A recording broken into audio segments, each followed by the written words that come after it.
went live there and I wasn't ready. I wasn't ready yet. I had to go get a drink. It's cold and frosty. Recycle me again. They're really all into it, huh? So let's see if people show up to this. There's Nolani Cruz. There's Alexander Black. See, I remember things. I think. Carrie, Jason, hello guys. How are you? I appreciate you guys flexing and joining me at a different. I really hope I am not stepping on top of somebody else's regularly scheduled day and time here. I looked, I didn't see anything, but there's David Jones. Hello. I feel really bad about not being able to be on yesterday. It sucked. What can I say? Verizon, Fios, do better around here. They're switching the lines from overhead to underground, and we're like one of the last areas to get to. And with the weather and ice and stuff, we just got kicked in the balls, I guess. So I don't know, but I was asked if I got that noise. I got to get with Dave to fix that fan. It is terrible. I'm going to move the microphone away a little bit. Not that it's going to help that much. I can talk louder. That fan noise is just terrible. Can't hide it at all. So, yeah. So anyway, I was asked if I could do another military Q&A type video or live stream and answer some more questions. And I'm always happy to do that because unless you put a muzzle on me, when I start talking military, I'll just go on forever and ever and ever. Because let's face it, I hate my life and I wish I was still there. I don't hate my life, but I do wish I was still there. I want to. I definitely want to still be in uniform today. So, how's everybody doing? And what would you guys like? What would you guys like to do? What would you guys like to ask? Hey, Peter, I'm on. How are you? 1 degree last night. We're on 7. We got 7 degrees right now, Kurt. I was not made for this winter stuff. Definitely not for winter. Yeah. So, I'm miserable. My name change is going to cost, wow,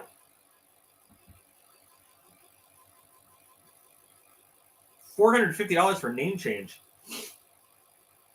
Carrie David wants to know what's my opinion on the Ukraine. Here's our first military question. And this is not really weird places you found yourself sleeping in the field. All right, David Jones, we'll get to that next. What's my opinion on Ukraine? All right. Does the Ukraine hold any real tactical value, strategic value for us? In my opinion, in my experience, no, it doesn't. Political value, very much so. Because it's a real test to do we still have the street cred to stand up for our allies? Is Russia willing, so you got to balance these things. How willing are both we and Russia to go head to head in an actual shooting war over Ukraine? Again, thank you so much, Peter. I'm glad you're in this world with us. So when you're planning, okay, so let's split this off. So when you're planning an operation and a contingency, right? And that's what this would be. This would be a contingency because we're in response to a situation that we have no previous, it's not something that we said, this is something that we're interested in. So the contingency would be defending an ally from an aggressor or defending a political point from an aggressor. So when you're planning this contingency out, you need to say what other things what other potential, like what contingencies come from this contingency operation. And it really does become a game of political math to these politicians. They don't look at, and this is what sucks, and this is when you spend enough time in the military and you get to a certain point in the military business aspect of it, the politicians don't think of the lives of the soldiers in terms of so much of we're going to lose lives. They think of it in terms of we're going to lose lives and what is the political effect of that? How pissed off are the American people going to be? So they send me and a bunch of my friends off, and yeah, they're on TV saying those brave souls, those brave Americans, we don't want to lose anybody. But what they're really saying is we don't want this to politically bite us in the ass, and we don't want this to hurt us. We don't want to spend our political capital on this if we don't have to. And believe me, when you're downrange and you're asking for this, and that because you need it for your mission, and you get the reply back that we don't want to portray that we are in a bad position or that we can't handle this. What they're really saying is we're denying you your supply request because it makes us look bad. And you're like, fucking who cares if we look bad? We need armor for vehicles. Like, what the hell? You know what I mean? Anyway. I kind of personally think that left unchecked, Putin has the potential to be another crazy-ass Hitler. And I think that in the long run, keeping him from... Listen, I'm going to say it like this. The world turned a blind eye to Hitler taking Poland because they were like, fuck it, it's Poland. Who cares? Do you promise? And literally, they made Hitler promise. Do you promise not to do it again? Do you promise not to do it again? Hey, Nick, how you doing? And Hitler's like, oh, I promise not to do it again. Just let me have Poland. And they were like, okay, have Poland.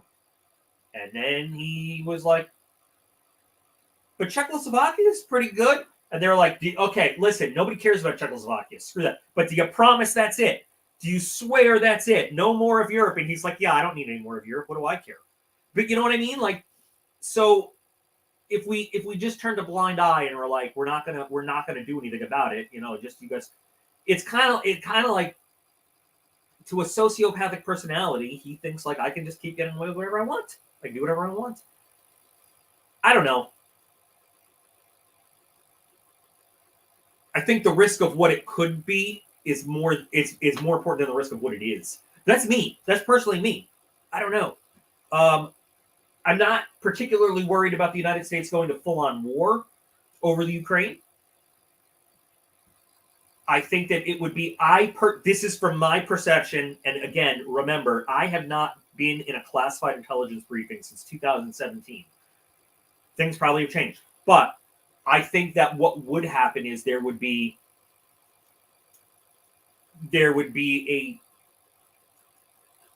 some very fierce and intense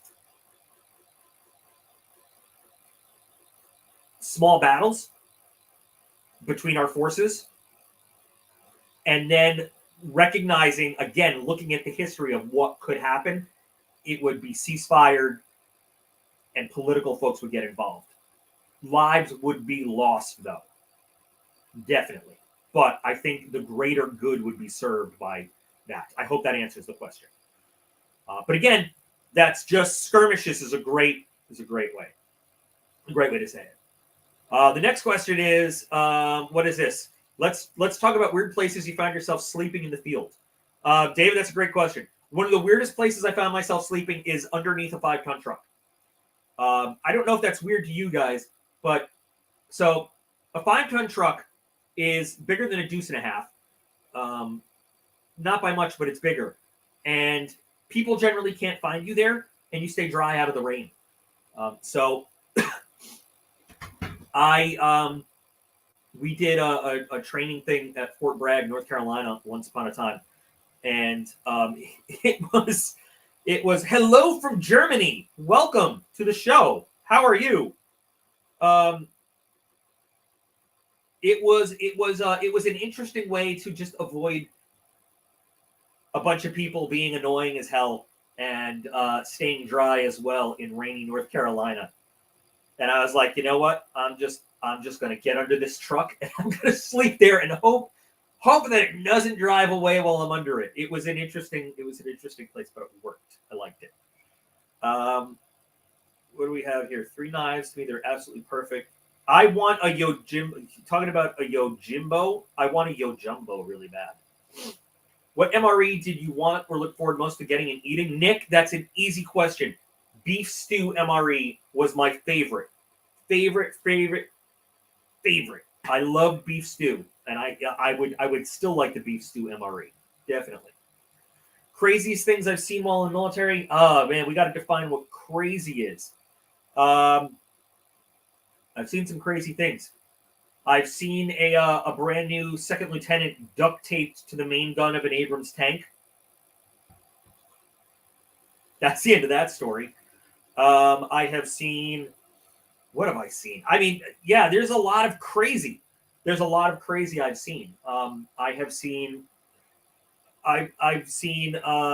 people survive injuries they never should have. I've seen people die from simple injuries they should have absolutely survived. I have seen. I mean, God, it's just such a weird, like when you say crazy. Tell you what, Peter, if you can define crazy into a smaller subcategory, I could answer that. But when you say what's the craziest thing, my mind is like, oh, I don't get it. Anything unexplainable. Okay, Carrie David, I can explain. I will tell you this one. I might have told this story once before, but so we were in Iraq in 2006, and we have these. Well, this bot is not working because it has definitely not been an hour. So we have these little green boxes that we deploy with. And I've said this before. So 2 different slices of my job. One is in this little green deployable box that gets remote radar feeds that we can look at the battlefield on, right? And we can like get remote radar feeds from everywhere, and that's one of the ways we see what airplanes are going, and like so we can control them and tell them what's going on. And the other part is actually going out in the field, using the old Mark II eyeballs and grease board and radio. Anyway, so one day I was in the box, right, and it's a miserable box. It is. One day I'll do a whole video on the box, on the OMs and all that stuff. I will do that because you guys seem to like the military videos. But anyway, so we're looking at it. Finest 1970s technology money can buy in Iraq in 2006. And I get this little ping of something flying over Iraq at 125,000 feet, which, by the way, is basically bordering it out outer space. Number one, the radar that we're connected to should only be able to see up to 95,500 feet, the TPS-75 radar. But forget that. So we see it, right? And I'm like, that can't be real. So I delete the track out of the thing. And it comes back. And I figure it's atmospheric stuff. It's whatever. I delete it again. But it comes back a third time. So I put a track trace on it, which is something you could do to watch the history. And it's got a solid track trace, including a maneuver where... So I start what we do, and I put it through the data link, and I tell my my air surveillance technician, she's the person in charge. Back then, I was much lower ranking. And I said, what is this thing over here? And she says, I don't know. And it's got it can't be identified. And she calls up to the Air Operations Center where the generals are and stuff. And she says, we've got this unknown object. What is it? We're tracking it. And she reports it. She gives the information, its position, and this is all on, like, we can all hear it on our headsets. And they say, we don't know what you're talking about, Kingpin. That's our call sign. We don't know what you're talking about, Kingpin. We see nothing at that location. And she says, but we've got it on the data link right now. We're reading this track at 125,000 feet.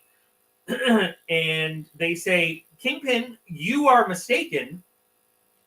We show nothing at that altitude at that location. You must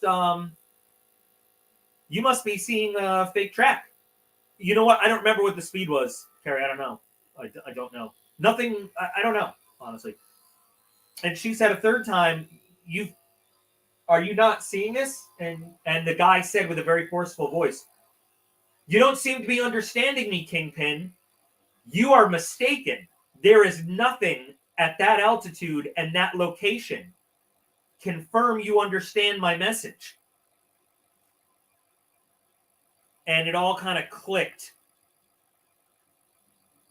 And she goes, oh, a firm must be mistaken. There is nothing at that altitude in their location.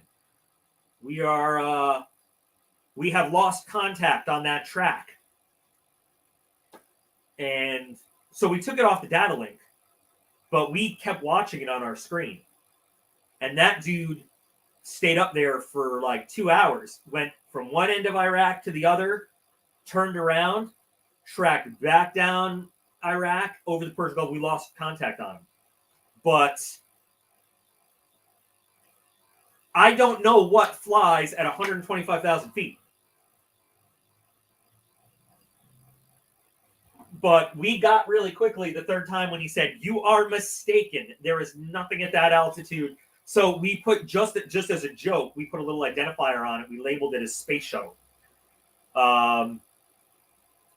We labeled it as Space Shuttle and just watched it fly to see if it did anything. And it went across, made a real lazy turn, went back across. And to this day, though, here's the weird thing. I have no idea. Now, radar, if you're not familiar with the way radar works, radars, depending on the way the atmosphere is going, radar waves can get bent in really crazy disposable. Like, I've tracked U-2s. U-2s don't fly that high. Not even the SR-71 flies that high. The U-2s top off at between 70 and 80,000 feet. Now, we've worked with them a lot. A U-2, its engine really can't breathe at 125,000.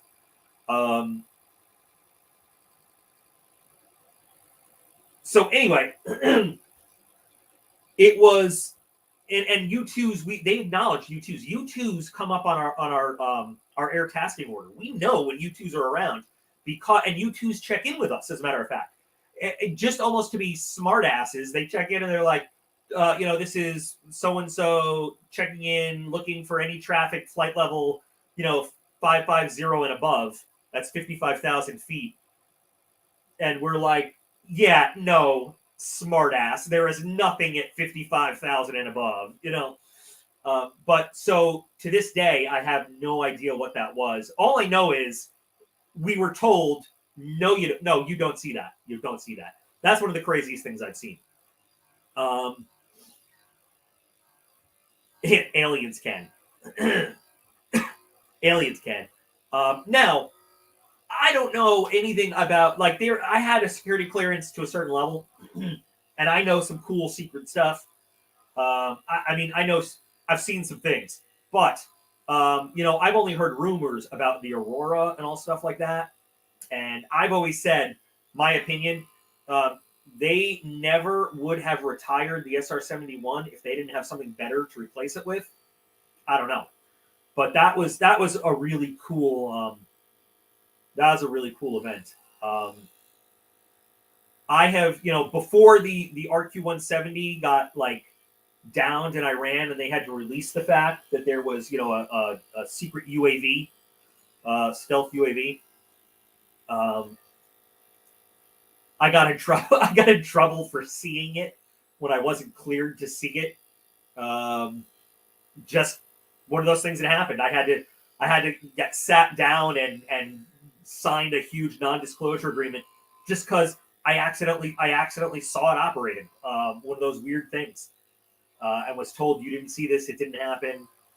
And it was like, oh well. It was weird. But that's one of the craziest things I've ever seen. Yeah. I'm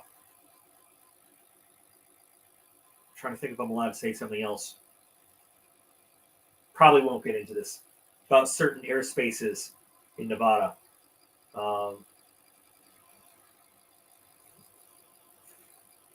I have not seen Hellsing Ultimate abridged. However, anybody keeping track on the Book of Boba Fett, that's awesome. You know what? I actually just did talk about this. I'm sorry you joined us late. I would recommend after the live stream, this post is a video and you can watch it. And I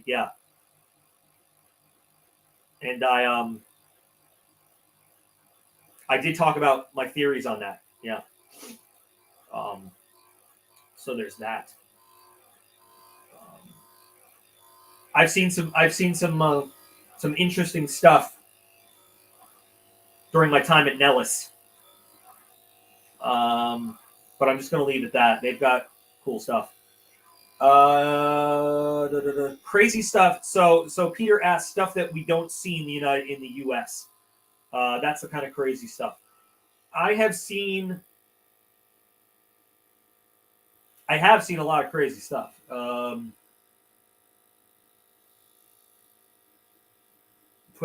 Putin is definitely going to invade. The problem with Putin is his mom didn't tell him no enough while he was growing up. But the thing is, it wouldn't be the first time Putin has invaded Ukrainian territory. I don't know. So it just the thing that I'm interested, I look at everything from like a point of view of evaluating, like from I would be interested in seeing. I know this is a selfish way to look at it. I would love to see flanker Su-27 flanker versus flanker conflict to see how that works. Hey, Nolani, thanks for stopping by.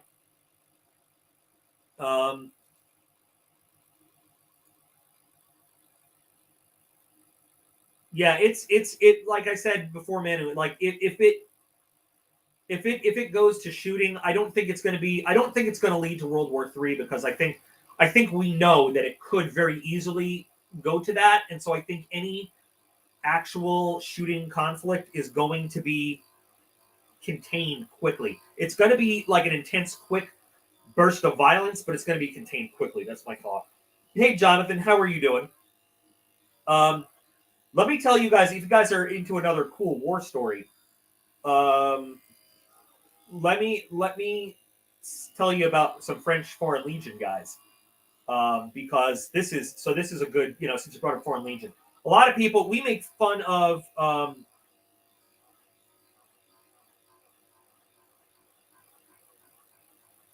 that is okay. So here's what people don't realize about the MiG-25. I can actually tell you about that. So the MiG-25, and this is not getting into the classified realm, but this is true. The MiG-25 is a very, if you're not familiar, it was designed to be a very high altitude, high speed interceptor, going after bombers, and they tried to use it on the SR-71, but it never could. The MiG-25 can only fly that high and that fast for a very brief moment of a very brief period of time. Its engines are terrible. It is a terrible airplane. It can reach near Mach 3 speed. It does that at the expense of nearly burning out its engines if it does it for any period of time. It is a very maintenance-intensive plane, and it reaching the whole thing where it was a very stripped down and modified MiG-25 that reached that altitude. It was designed just to set the yes, Doomsday. I would definitely watch that channel. I would. So it's almost like, a lot of these altitude and speed records are set by not stock planes. They're set by very stripped down modified airplanes just to set the records. So if a MiG-25 were to actually try to cruise at Mach 2.84 or whatever its high speed, it would melt and burn out its engines. It couldn't do it regularly. So what it's designed to do is fly up real high, do a quick sprint at like Mach 2.8, because the more speed you put behind your missile, that actually goes to the kinetics of the missile and helps the missile reach out farther. And it's also good propaganda when to say we've got an interceptor that goes nearly Mach 3. But the Russians have lost a lot of MiG-25s due to a lot of engine incidents. So the MiG-25. Now the funny thing is, the F-15 is a direct result of us misunderstanding what the MiG-25 was. When America saw the design of the MiG-25, we thought somehow it was like this super high-speed, agile dogfighter. And the F-15 was designed to be this amazing air superiority fighter to counter the MiG-25. Then we got our hands on one. We realized, well, this is a flaming sack of crap with one purpose and one purpose only. But we got the world's greatest dogfighter out of it, so it's really funny. Nick Martino, exactly like drag cars.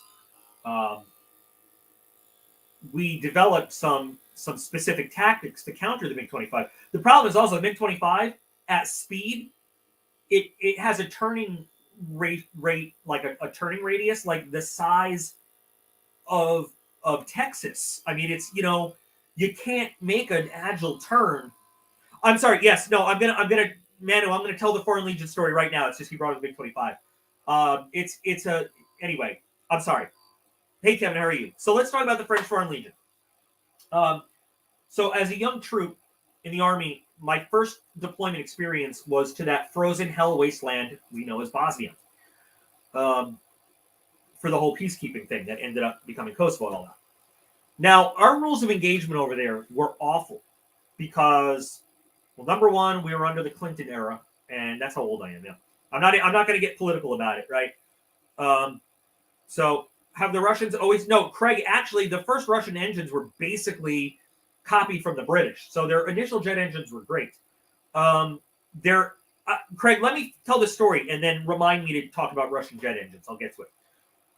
So our rules of engagement, even though we were in, they had fought this civil war for years, they actually had some of the best snipers in the world. But our rules of engagement were basically, we could not defend ourselves unless someone was physically shot, unless we were directly attacked and someone was physically hurt. So these snipers that just wanted to mess with us were really good at putting a round like right next to someone's head into a brick wall. But they knew that unless they actually shot us, like that was not enough. We could not return fire. Someone had to be hit. And so they would mess with us all the time. And we couldn't do anything about it. Hey, Nick, nice to see you. I love mudslides. David Gillespie, I don't know. I can't get in touch with Going Gear. I haven't heard from them. I don't know. I haven't gotten a box in 2 months, and I tried to call them, and I haven't gotten an email back. I don't know. So when the peacekeeping forces first went into there, the Serbs were not really into, I would ask something, but, oh, okay. The Serbs were not into all this just giving up peacefully type thing. And they knew that they kind of, since America was the major force, they kind of thought that America's rules of engagement were everybody's, but not for the French Foreign Legion. They were used to us. They were used to us taking fire and retreating because that's what we were told to do. So one day the French Foreign Legion was told to guard this bridge. And the French Foreign Legion, if you're not familiar, here's the deal with the French Foreign Legion. Most of them are not French.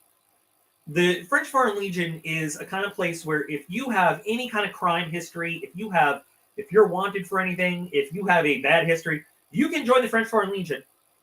They will kind of wipe out whatever you have. They'll give you a new identity. They'll take care of you. But you're like basically pledging your life to the Foreign Legion. So a lot of the people in the French Foreign Legion are not people you want to mess with at all. And they are the ones, there's the French army, and then there's the Foreign Legion. The Foreign Legion are usually the first ones that France deploys to handle problems. So we make fun of the French army and say like they surrender a lot, but that's not the Foreign Legion. So the Foreign Legion troops were assigned to guard this bridge, very important, crossing, across this river. I can't remember exactly where it was. So the Serbian guys were, again, very, very like, oh, we're going to fire a few shots and they're going to run away and we're going to come take this bridge. So they did their usual shenanigans, thinking, ha, ha, ha. They had no idea that it was the French Foreign Legion guarding this bridge. So after the first two, little shots, these Serb snipers were just miserable to figure out that they were fired upon with like everything that this platoon had to bring, and they did not understand like what is going on. Hey, Angry, how are you doing? So they were like, okay, well, we'll just withdraw. Well, that's not good enough for the Foreign Legion. The Foreign Legion said, the hell with this. They left half the force to defend the bridge, and they started pursuing. These guys mercilessly and said, "How dare you? You don't shoot at us." They followed them to a little village that had been cleared out, and there was like a little Serb rebel group there, and they basically wiped out these little insurgent guys, outnumbered, probably outgunned, but they were like, you do not mess with the Foreign Legion. And not only were they like, then the UN was like, what are you guys doing? We're peacekeepers. They said, somebody shot at us. They're like, yeah, but nobody was hurt. And they were like, somebody shot at us. Dare you to do it again. And and believe me, for all of the peacekeepers in the region, it was a much quieter little time. It was pretty good. It was good. But you know what? That's a good drop, and I did not know with that.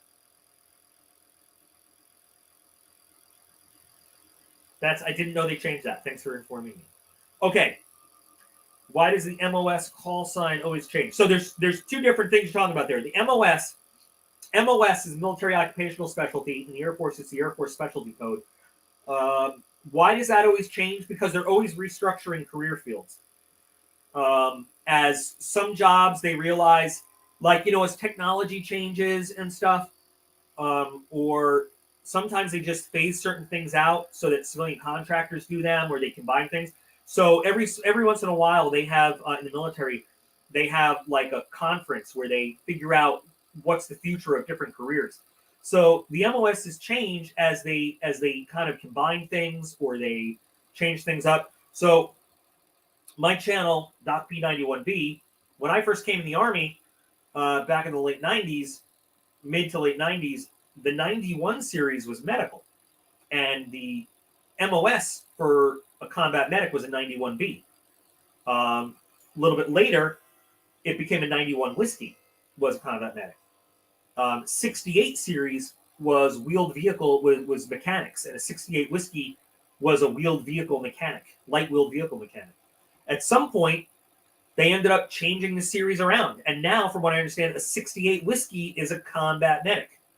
And the 91 series has something to do with mechanics. So they changed the MOSs. And like, so my last Air Force MOS, I was a Tango 1 Charlie 5 7-1 Delta. Once upon a time, that was a 276. So they just, as they restructure stuff, they change things. It is. Now, call sign is a little bit different. A call sign is you have an individual one, and then there can be a unit or a flight call sign. So a call sign is an official thing. You are given an actual call sign in an official ceremony, and it's a big deal. Not everybody gets one in the military.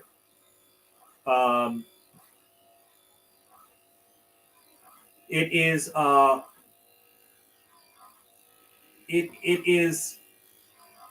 can I describe it? My call signs were, so it's really an aviation field thing. And so for people that talk on the radio for a living, kind of, okay. Now I'm on the radio and I'm working with aviation and I'm talking, and I'm so even though I was not a pilot, I was in the aviation world, kind of. So I have official blessed call sign ceremony call signs. My first one was Bean, and you get a call sign for doing something amazing or something stupid, or in my case, they just went off my last name one day. So my first call sign, my official call sign was Bean, and there is a whole ceremony that they go through. I mean, it's Air Force secret squirrel heritage stuff that they do, and because we're calling in the thunder and everything, you have to eat you have to drink the venom of the viper, that's the F-16, and eat the meat of the eagle, the F-15, and it's all that stuff. 95 Bravo is still military police. Is that where you were, Lincoln? Because that's military police now in 95 Bravo.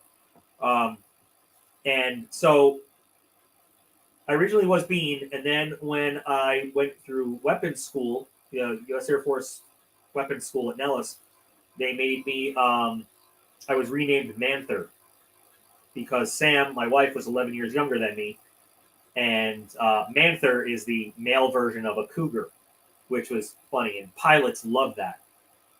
But you can get a call sign for, again, doing amazing things, but usually for something stupid you've done, something really stupid you've done. But since that's how you're known in the world. So like when you go to a mission briefing, you don't introduce yourself as technical sergeant, whatever. You're like hey, I'm going to be your ground control, and the pilots say, what do you go by? I go by Manther. Like that's what that's how you. And honestly, there's a lot of people in the Air Force who wouldn't know me if I introduced myself by name, but if I walked in my uniform and I put my hand and I go, hey, Manther, how you doing? They know my name because you're known by call sign reputation. Now, to change a call sign, you have to you go through what's called a hostile renaming, and the person there's ceremonies for that too, and stuff like that. Now, a unit call sign. So there's also I didn't read it, but I've seen it on a documentary. Only dentists ever get a Medal of Honor. Now, unit call signs. So I have that. Then there's a tactical call sign. Tactical call sign. When you're in the field, you don't use your individual call sign. That's like kind of how you're known. You have a unit call sign. So like my last unit in Florida was Doghouse. So when I'm representing that unit on the radio, it's always Doghouse. Always. So when you're talking airplanes, and I was speaking on behalf of the unit, my call sign would be Doghouse. Because we trained the pups. Get it? Because we were a schoolhouse unit. When I was deployed on the ground, though, in a tactical environment, I would often use the call sign that would be assigned to me in a mission way, Zombie 39er Alpha. And that was my tactical call sign. So that, again, continuity. Pilots hear that. Every time they hear that, they know they're dealing with the same guy on the same mission. Does that make sense? So call signs are a real thing in the military. And there are individual ones, personal ones, and then there are just unit ones. Oh, Rachel, Sunshine, how are you feeling? You know what? I just lost a guy, and I didn't say anything about this, but the dude who first gave me my first drink in the military, when drinking age at Fort Bliss was 18, he just died of COVID. He was a nurse, and he contracted it in the hospital, and he went. Sad, but there was another thing I think we were going to talk. Somebody asked another question. Craig asked about engines, Russian engines. So, Craig, what exactly did you ask about Russian engines? Are they all built fragile or something? I had a problem with fragile engines. The thing is, okay, so the engines they're not necessarily built fragile. They're just not built to last the way that American engines are, because the Russians and the Soviets before that, they don't have a professional military the way that we do. The way the Soviet military works and the Russians to the same effect is they have a really large conscript military. So they're losing their expertise often. So the way the Russians build things is to be cheap and easy to work on and easy to replace. So they build their engines, they build everything so that it's no big loss if it breaks, and it's very simplified for some kid who's was working on a farm, got drafted in, went through basic training, went through tech school, and now he's working on these engines, and he's never going to become an expert, a professional expert like we have. He's not going to spend his whole career in there. He's going to do his few years and he's going to get out. No, the Russians don't. The Russians don't do kamikaze stuff. No, Peter. The Russians aren't kamikaze. So while the Russian engines are, it's not that they are fragile. It's just they're not. Russian equipment is actually built very hard, and durable. Just their engines, since it's a high technology matter, they make them very simplified because they're never going to have a large degree of that professional skill to fix them. And so the Russian engines are changed out frequently, whereas ours don't need overhaul for hundreds and hundreds of flight hours. Sunshine. It's funny to to ask, like, this has been asked a bunch. You know what? I'm going to say it again. I feel like if Putin feels like he can get away with it, he will move in. I think it is a show of force. But if Putin feels like the world will let him get away with moving in, he will, and he might do it anyway, just over the border, to see how far he can push and what the response will be. Because I think Putin. I said before, I think Putin is like a little Hitler. And when we did that appeasement thing for Hitler, he kept just seeing how far he could push until it resulted in World War II. And I got it backwards before when I said he took Czechoslovakia first, and then said, we said promise not to do it again. And then he said I promised, then he took Poland. Sorry, it was backwards.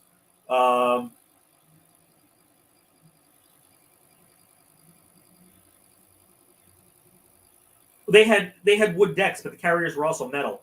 And kamikaze guys didn't just crash into carriers; they crashed into any ship they could. I mean, they wanted to get the carriers, but they crashed into anything they could kill. If they could kill escort ships, they did. Made it a little easier to get to the carriers. So, but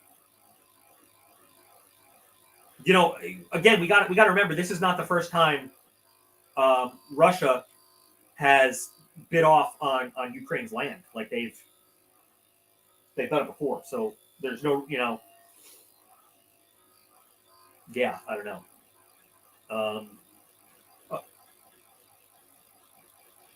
It's yeah.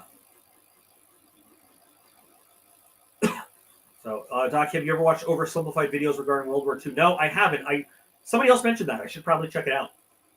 Looks good.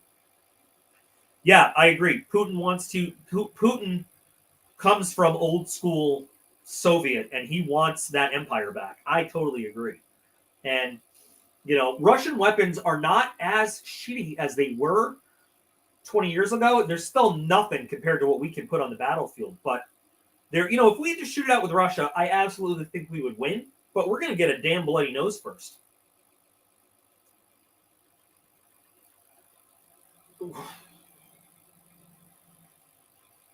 I think we would step in by proxy. I think we I think we would pussyfoot around way too much first. I think we would support a lot of the other NATO allies that are right there. I definitely think we would have special operations team on the ground doing sneaky stuff. I honestly don't know with this administration how far they would go. I'm not sure. I'm really not sure. To tell you the truth. I don't know. Again, like I said before, it has been since 2017 was my last classified intel brief. So I don't know our current state of affairs or numbers or stuff like that. I wish I knew, but I don't know. You got to remember though that like now a lot of those little Baltic states that were under the Soviet hammer are NATO members now. So it is a direct potential threat to NATO countries. So we'd have to see.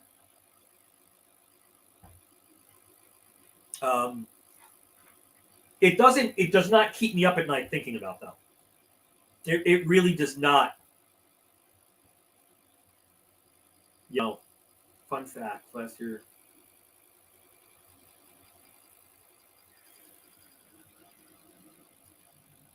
I think there's always going to be some World War III threat. I think a North Korean threat is ridiculous. It just North Korea is a silly country, silly little country. We gotta worry about. Yeah, just come on down and we'll set up. Well, you know what? Everybody will set up like a little command post in the shop.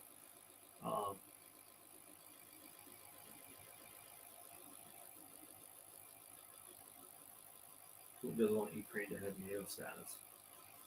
Yeah, I can imagine he does want them keeping a block between them and the front door. But I mean,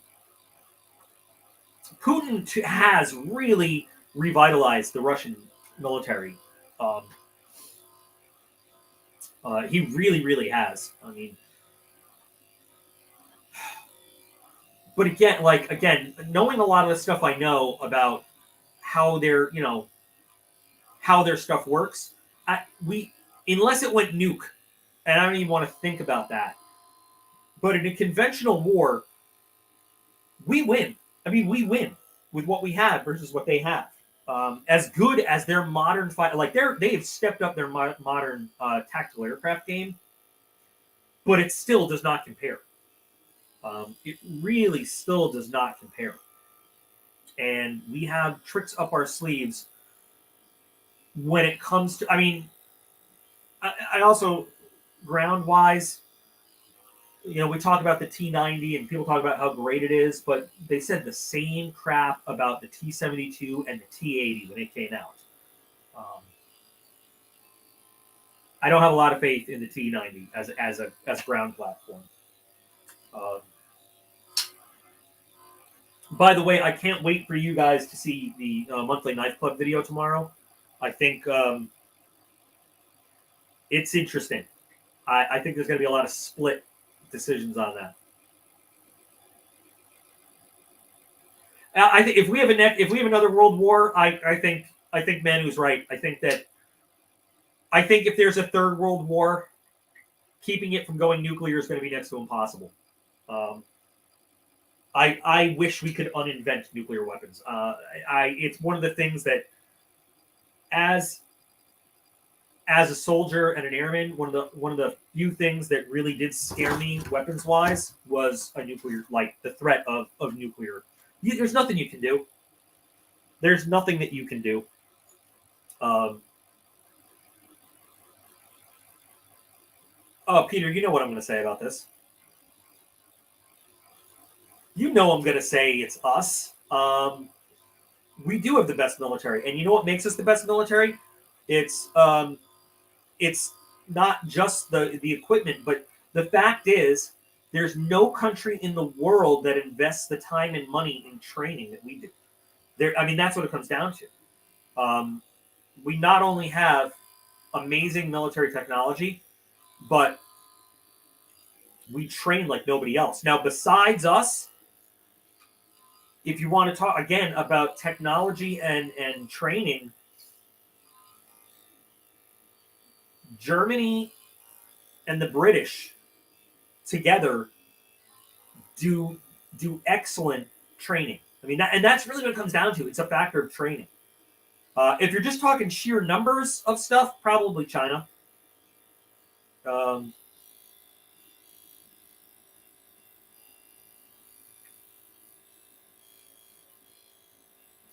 It's just as good as it. It's a the Armada is another Russian tank. I mean, it's yeah.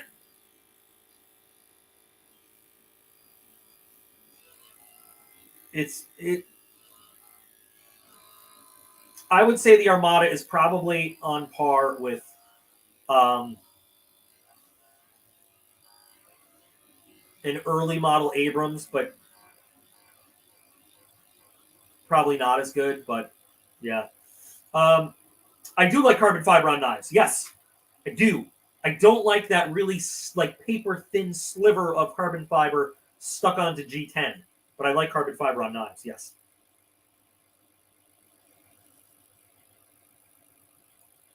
Goals. Everybody's got to have goals. Yes, I know your thoughts on tanks. There is nothing that can beat an Abrams. There really is. I mean, besides the most current version of the Leopard 2 and maybe the Challenger 2, there's no competition for the Abrams. There really isn't in the world. There's nothing that there's no and people ask why did they spend so much money on the Abrams? Why does it have so much technological stuff? You know, why do they make it so heavy? What? Because it's a beast that wins. It just wins. It gets the first shot off every time. And there's a better than average chance that that first shot kills whatever it's shooting at. That's why the Abrams is the most expensive tank in the world. Peter, now when you ask this question, this is another one. So you gotta be specific because there are different weapons for different things. So when you say what is the best military weapon, you got to ask that in a context. I mean, and you can't even say like what's the best airplane because there are airplanes for different roles. You can't even say the best rifle. Like, are we talking about, you know, a precision rifle, a ground? See, again, ground weapon. Well, there's a lot of ground weapon. I'm not trying to embarrass you. I'm not trying to call you out. I'm just trying to get you to know how big the field is. So ground weapons, like armored vehicle, like artillery, like a tank, like an infantry fighting vehicle, like handheld weapon. You know what I mean? Best urban warfare weapon.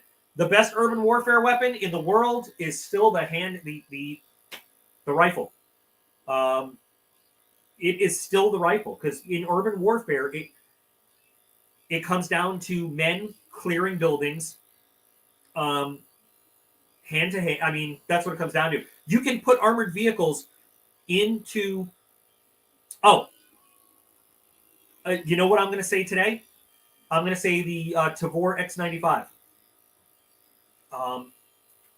Look it up. It's an Israeli-made weapon. It's compact. It's pretty good. I like. I mean, as a I like it.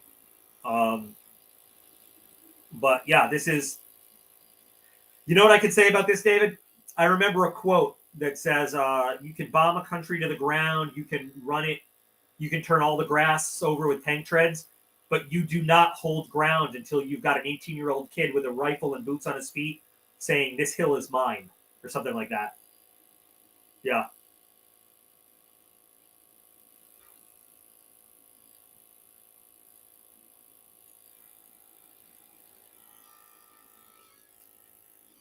How does it get radioactive? It is radioactive a little tiny bit.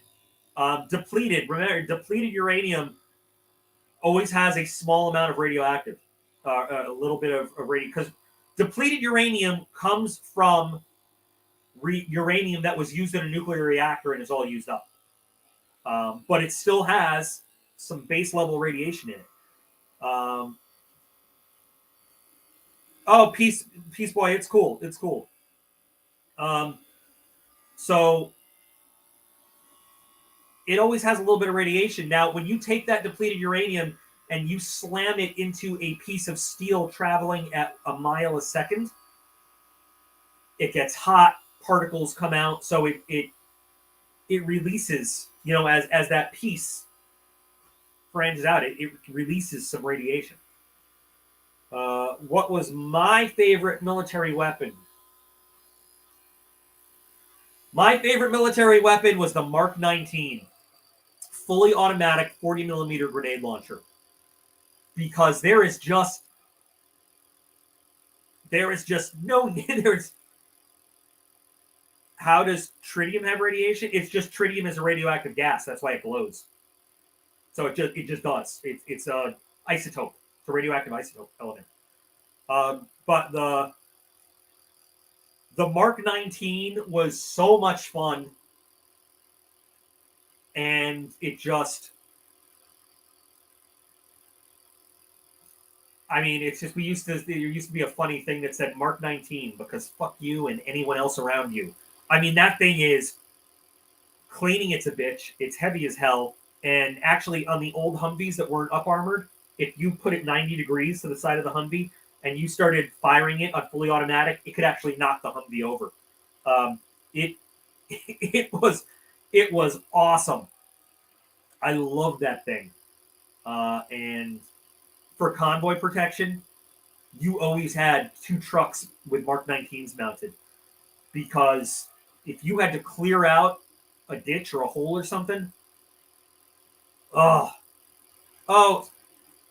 who's leaving? Someone leaving? I don't know. Someone's leaving. But I mean, the Mark 19 was amazing, and it makes such a distinctive sound. It's so cool. Other than that, I like the M2, the 50 cal. Oh, Doomsday. Okay, see you later.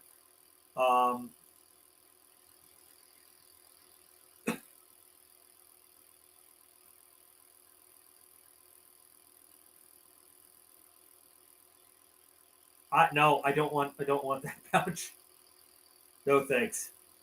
I had a bad experience with a M60 because back in the day, the thing about the M2 is that it sounds, when it's being fired. It's just, especially when it's on the low setting, on the like, there's 2 rates of fire for the M2, and that slow, that sound is just,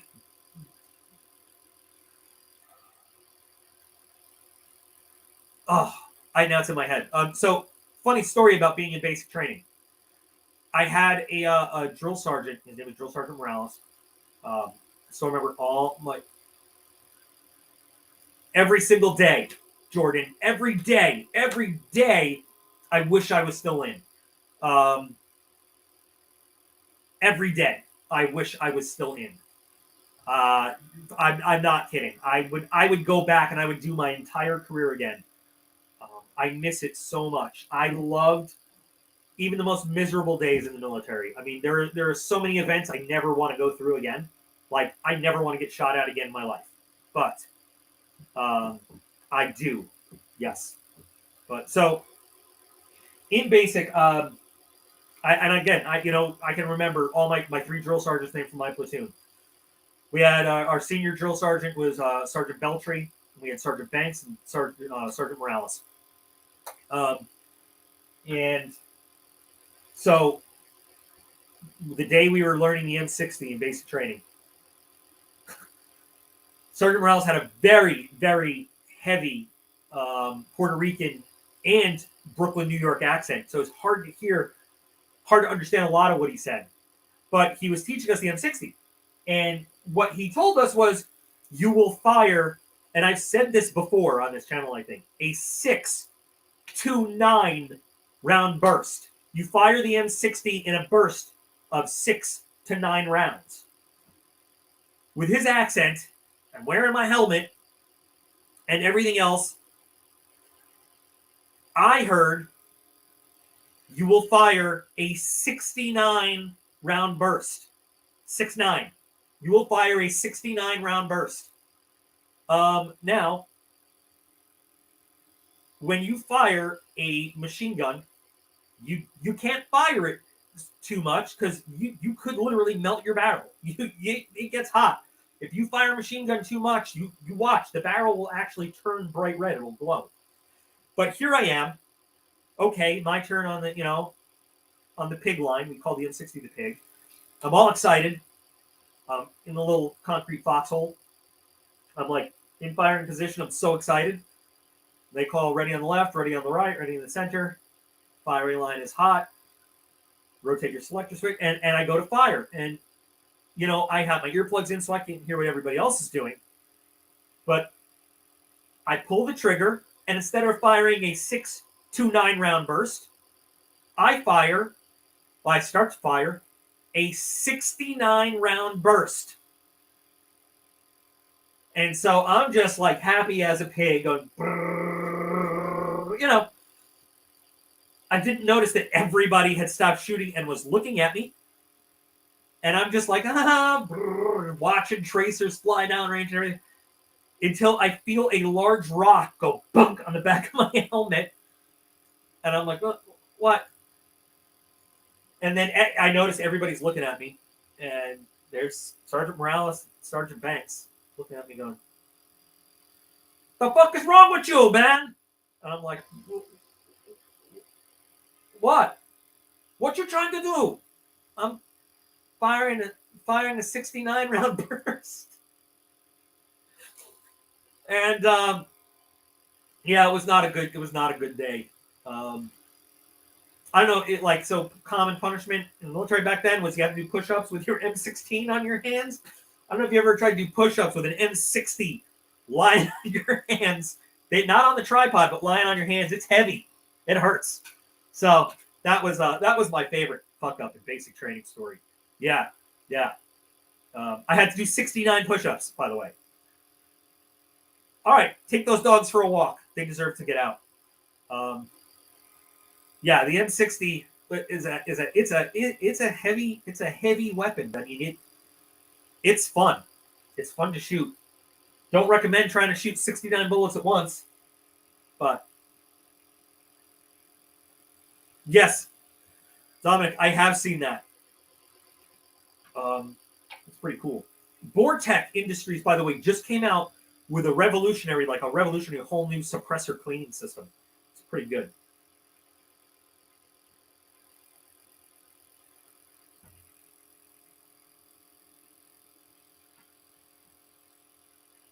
Yeah, the M60 is not a light thing to carry around and shoot. The only M240s I've ever fired, the M240 is what replaced the M60. They've all been mounted. I've never had a handheld. I've never fired a handheld one. They've all been mounted, so I'm not sure about the recoil on that. So I don't know.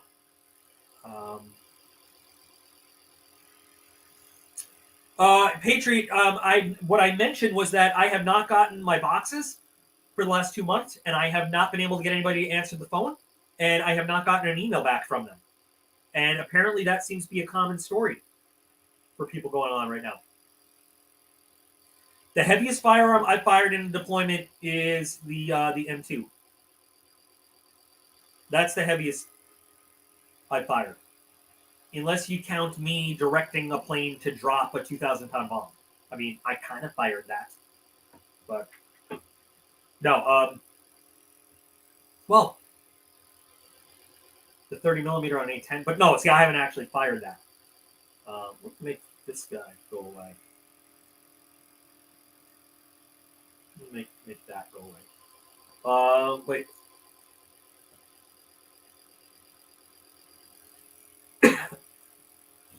Our sailing to meet them.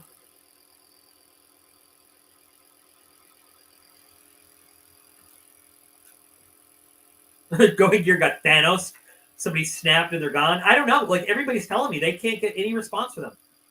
Was the M60? The M60 was 308, 762 standard NATO.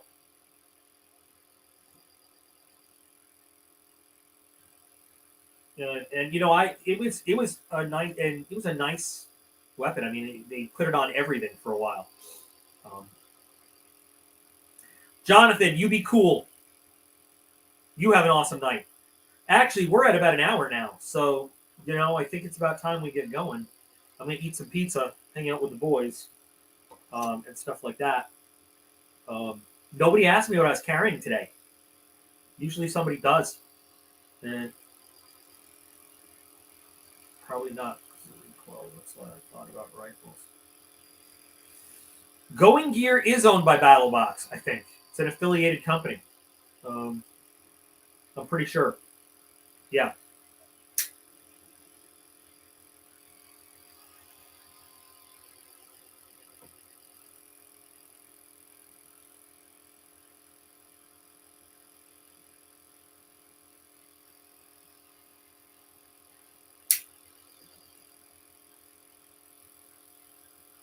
I was just hoping somebody would, because just on a crazy whim, I decided to carry the Matriarch because I haven't touched it in forever. So I had a Spyderco Matriarch in my pocket today. Today, Dominic, no, I am not carrying the ZT today. I actually didn't go to the shop today. Had to follow up on a doctor's appointment for Ethan, so I didn't.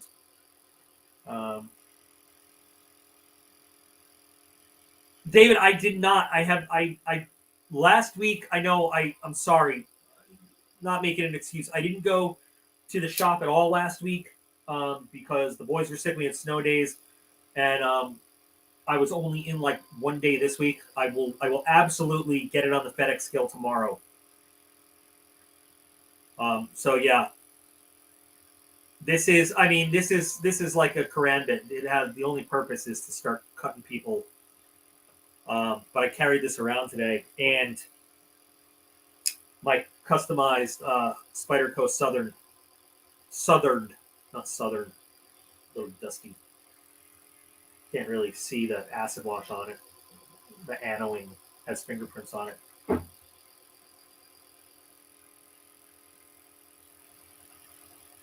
Craig, the kids got them all.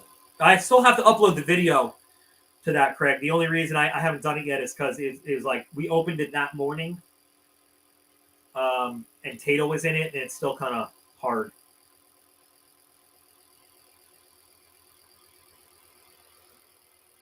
This was actually designed for knife fighting.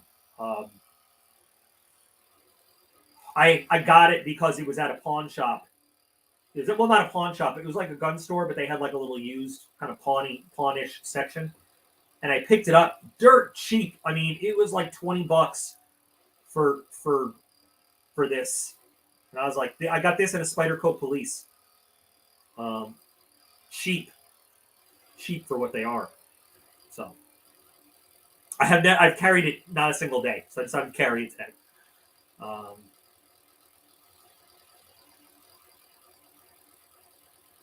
I don't even think they noticed, Craig. I'll have to take a look, but yeah. This is how I play Velociraptor. Anyway, guys, all right. I'm glad we did this. I'm sorry yesterday that things didn't work out. We'll be back to Wednesday normally. I might have a special guest with us, or two, next week. So anyway, guys, thanks for joining me, as usual. I had a good time. I love answering these military questions. Craig, I am going to start working on your big stupa soon, just so you know. You guys have a great evening. Cool. Thanks, Phil. I appreciate that. We'll have some cool videos coming up tomorrow and this weekend. Remember that you guys are all absolutely awesome, and I appreciate every single one of you. And I will be back again real soon.